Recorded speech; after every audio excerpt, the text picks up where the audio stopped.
one careless mistake could cost one's life and be obliterated by a bizarre and unknown ability.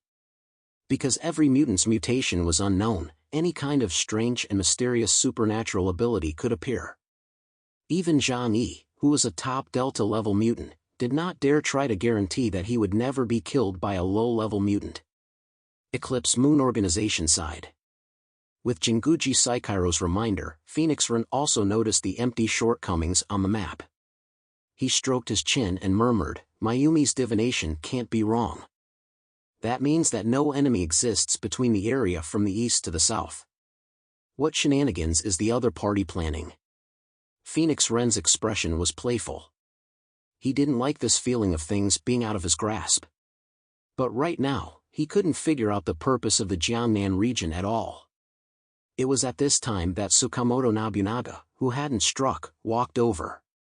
"There's no need to go through all that trouble. I'll just go over and take a look." He turned back to Mayumi Takeuchi. "After all, Mayumi also said that I'm liable to be in the southeast today." Phoenix Ren smiled slightly. "Indeed, since Mayumi said it, there must be no problem. Nobunaga, I'll leave that direction to you. Let's see what tricks the other side has up their sleeves." He waved his hand and said to the couple on the side, "Takashi Takizawa and Nanako Mizumi, Ryuzawa, Nanako Mizumi, you'll follow Nobunaga together." "Yes, boss." Takashi Takizawa and Nanako Mizumi didn't have any opinions, and the two of them followed Nobunaga, who had a casual look on his face, as he traveled in that direction. The gray crows on their shoulders guided their direction of travel. The battle was about to break out on the battlefield on Wu Shifang's side. Yoshimitsu Sakuraba and Kurosawa Akira retreated to the back as if nothing had happened. To show that they would not interfere in the battle, they even went so far as to go a few dozen meters away and sit down on a collapsed pillar. Wu Shifang stared at the giant in front of him and thought to himself, "These guys really don't take us seriously. But that's good, for against one, if we combine our abilities, we might even have a chance to kill him." Thinking about this, Wu Shifang's heart couldn't help but become a little excited. Daiko Yenjin stared at them, lazily raising his arms and waving at them. "What are you waiting for? Are you afraid of 4 against 1? As a beast-type mutant, Daiko Yenjin didn't even transform. His words and actions revealed extreme contempt. "Damn it." Wu Shifang gritted his teeth, "Let's do this."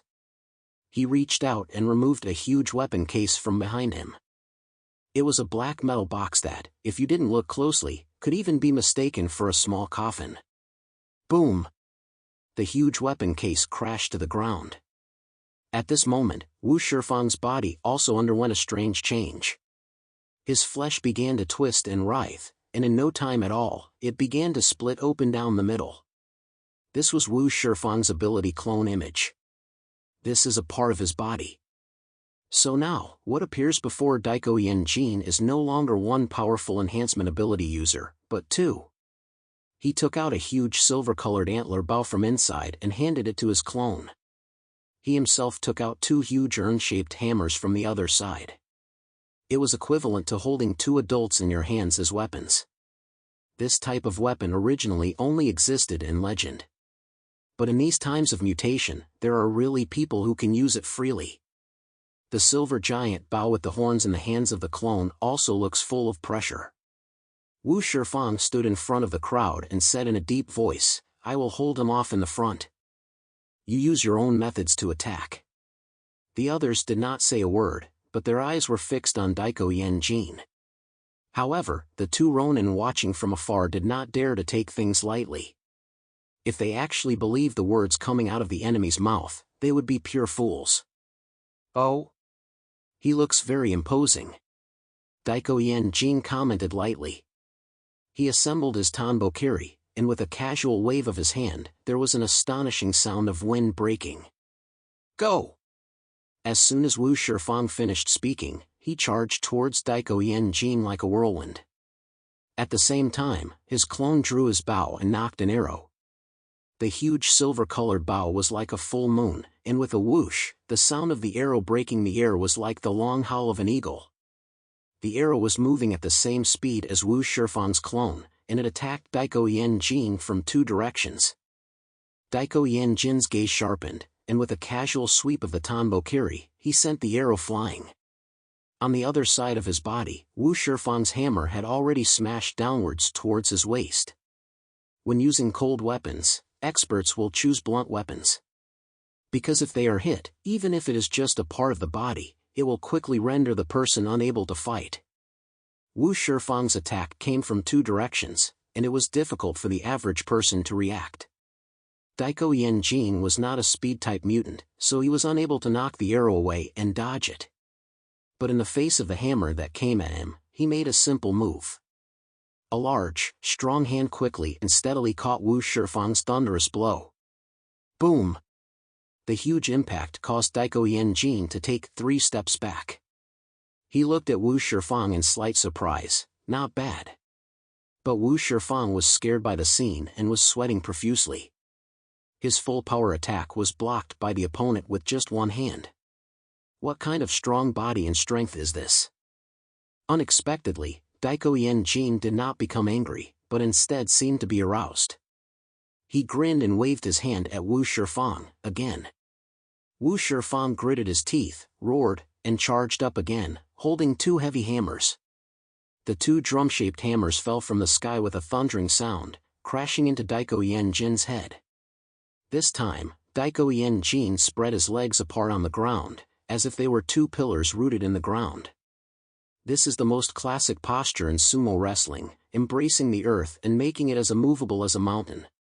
The hammer fell heavily, and Daiko Jin once again swung the Tanbokiri in his hand. Clang! The sound of metal colliding was deafening. Daiko Jin's light knock sent Wu Shifang flying back more than 10 meters.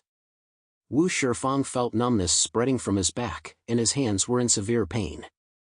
When he looked down, he saw that his hands were shaking uncontrollably and bleeding profusely. Is the gap in strength really that great? Wu Shifang was stunned. Since the end of the world, he had been the undisputed master of Jiangning City, and he had always been known for his strength. For the first time, he felt being ruthlessly crushed on the level of strength. But fortunately, he was not alone. Just as he was taking the brunt of the attack, his teammate reacted. A crab appeared out of thin air on Daiko Jin's back. The crab's eyes flashed with a strange red light, growing more and more urgent. By the time Daiko Jin reacted, a loud explosion sounded on his back. It worked! Mo Zhongning's mouth curled up into a delighted smile. His soul beast was created with supernatural powers, and in addition to being able to detect, it was also capable of exploding. And the attack just now combined the abilities of Li Weihai next to him. His ability allowed him to transfer things through his space. That strike was a combined attack skill that he used to transfer Mo Zhongning's self-destructing soul beast to Daiko Jin using his own ability. After the explosion of smoke and dust, Daiko Jin's face looked extremely unpleasant. A large area on the back of his body was charred black, and the back of his shirt was completely burned away. Mo Zhongning couldn't help but raise the corner of his mouth when he saw this. It seems that he isn't as scary as he looks. Yoshimitsu Sakuraba, who was watching the battle from the sidelines, couldn't help but pat his head in frustration when he saw this. These guys are in for it. They don't realize that Daiko loved that suit the most. Kurosawa Akira nodded. With his build, it's hard to find a suit that fits. This one was custom-made by a tailor. Yoshimitsu Sakuraba, however, said with some seriousness, but the guys who came this time are indeed a bit stronger than last time. Daiko Jin looked at the pieces of clothing in his hands and coldly stared at Wu Shifang and the others and said, "You bunch of bastards, you actually ruined my last suit. I'm going to tear you apart." Although his back was charred black, there were no wounds. Mo Zhongning's exploding soul beast did not even make him feel much pain. As a Yokozuna, what he craved most was a strong and huge physique, as well as the power to destroy everything. And after becoming a mutant, he has indeed obtained them all. Mo Zhongning swallowed a mouthful of saliva. My self-destructing soul beast didn't even blow him away. The power of his self-destructing soul beast is no less than TNT. Wu Shifang sensed the anger of Daiko Yanjin and said to his teammates, "The attack is effective, let's continue." He also wanted to replicate the results of the first attack. Although his hands were already bloody, he gripped the two heavy hammers tightly and charged towards Daiko Yanjin. His clone also drew his bow and nocked an arrow, which whistled towards Daiko Yanjin. Mo Zhongning and Li Weihai, needless to say, coordinated their actions once again. They just had to wait for the moment when Daiko Yanjin was distracted by Wu Shifang, and then placed the exploding soul beast on him. Even if the results were limited at first, they had a large number of people, so they could keep trying. Then they would definitely be able to find Daiko Yanjin's weak point. But this time, they miscalculated. Daiko Yanjin put aside his playful mood, raised his Tanbokiri in both hands, and took the initiative to attack. The Yokozuna, who was over 2 meters tall, swung the Tanbokiri, which was over 3 meters long, and brought it down on Wu Shifang's head. Wu Shifang was not slow to react either. He raised his hammer in both hands and blocked it in front of his face. Dang! The moment the weapons collided, Wu Shifang felt as if his arms had been hit head-on by a truck weighing dozens of tons. His hands went numb all of a sudden, and the hammer in his hands were sent flying. Wu Shifang's cold sweat was pouring. After just 2 hits, and the first time the opponent didn't use his real strength, his hands were about to give out. If he continued to fight, he would definitely die. He still had a little hope, and that was his teammates. Mo Zhongning and Li Weihai did not waste the fleeting opportunity that Wu Shifang had fought for, and had already placed a self-destructing soul beast on Daiko Yanjin's head. The crab clung to his head and then began to self-destruct. Daiko Yanjin's face turned cold. Then he pulled the exploding soul beast off his head and placed it in the palm of his left hand, where he squeezed it hard. Puff! The soul beast exploded. But it didn't completely explode. The power of the explosion was comparable to TNT, but at this time it was like passing gas, making a dull sound. In the end, it just produced a cloud of black smoke in the palm of Daiko Yanjin. His face did not show the slightest expression of pain, and he casually opened his palm, the fat off his palm intact. Daiko Yanjin's face wore a mocking smile, and he deliberately opened his hand for Mo Zhongning and the others to see. "Is this your technique? It's so weak. How dare you come after us at this level? You're just asking to die." The trio were dumbfounded by this terrifying power and defensive strength. There is an absolute level of strength difference, how can they fight back? Just then, the ground beneath Daiko Yanjin's feet suddenly crumbled, and his huge body also stumbled and fell in. Among the soil, a huge gray monster was revealed. It was a super mole with blood-red eyes and more than 2 meters long. Jia Heading of Huazhou City, Beast-type ability user, ability code, Earth Immortal. Even if your power is great, you can't use it without a foothold. Jia Heading let out a shrill and eerie sound in the form of a mole. Then, while Daiko Yanjin was falling, it stabbed its sharp claws towards Daiko Yanjin's body.